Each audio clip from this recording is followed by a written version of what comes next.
वक्फ bill पर cross voting. एक सांसद ने मोदी की राह आसान कर दी। वक्फ संशोधन बिल बना कानून। वक्फ संशोधन विधेयक 2025, जिसे वक्फ बिल के नाम से जाना जाता है, इसे हाल ही में संसद से मंजूरी मिली थी। लोकसभा के बाद ये बिल राज्यसभा में पारित हुआ। राज्यसभा में इस बिल पर 13 घंटे तक चर्चा हुई और आखिरकार शुक्रवार तड़के 2 बजे इसे पास करा दिया गया। अब जब राष्ट्रपति ने इस बिल पर हस्ताक्षर कर दिए तो ये बिल कानून का रूप ले चुका है। इस बिल के पारित होने को लेकर एक महत्वपूर्ण सवाल उठता है। जब राज्यसभा में एनडीए और इंडिया गठबंधन के बीच नंबर गेम काफी कड़ा चल रहा था, तो मोदी सरकार की राह आखिर इतनी आसान कैसे हुई? राज्यसभा में एनडीए के पास जितनी संख्या थी, उससे कहीं ज्यादा वोट मिले। 4 अप्रैल 2025 को वक्फ बिल के पक्ष में 128 और विरोध में 95 वोट पड़े। इसका मतलब है कि राज्यसभा में क्रॉस वोटिंग हुई।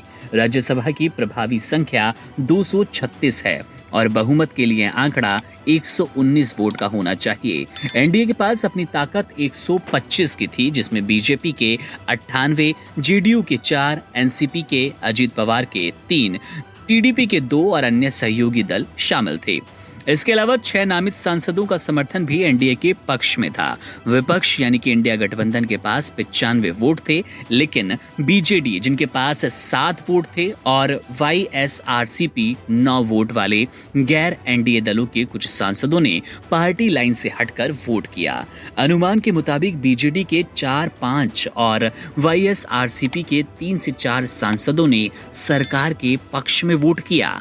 इसका मतलब ये हुआ कि एनडीए को 7 से 9 अतिरिक्त वोट क्रॉसिंग के चलते मिले, जो निर्णायक साबित हुए। अगर ये क्रॉस वोटिंग ना होती तो शायद सरकार के लिए बिल पास करवाना मुश्किल हो जाता। एनडीए का अपना वोट बैंक 125 का था, फिर भी 128 वोट मिलने से ये स्पष्ट है कि कुछ विपक्षी सांसदों ने सरकार के पक्ष में मतदान किया।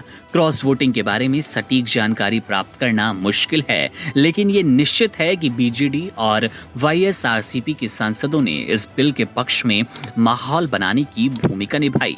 इससे पहले तक बीजेडी ने यह स्पष्ट किया कि वे वक्फ बिल पर सरकार का समर्थन नहीं करेगी, लेकिन पार्टी ने अपने सांसदों को विवेक के अनुसार निर्णय लेने की स्वतंत्रता दी। इस निर्णय का परिणाम ये हुआ कि बीजेडी और वाईएसआरसीपी के कुछ सांसदों ने सरकार के पक्ष में मतदान किया, जिससे एनडीए को अतिरिक्त ताकत मिली। इस प्रकार राज्यसभा में एनडीए को मिले अतिरिक्त वोटों ने वक्फ बिल के पारित होने में महत्वपूर्ण भूमिका निभाई। ये क्रॉस वोटिंग सरकार के लिए फायदेमंद साबित हुई और इसने बिल के पारित होने में निर्णायक योगदान दिया।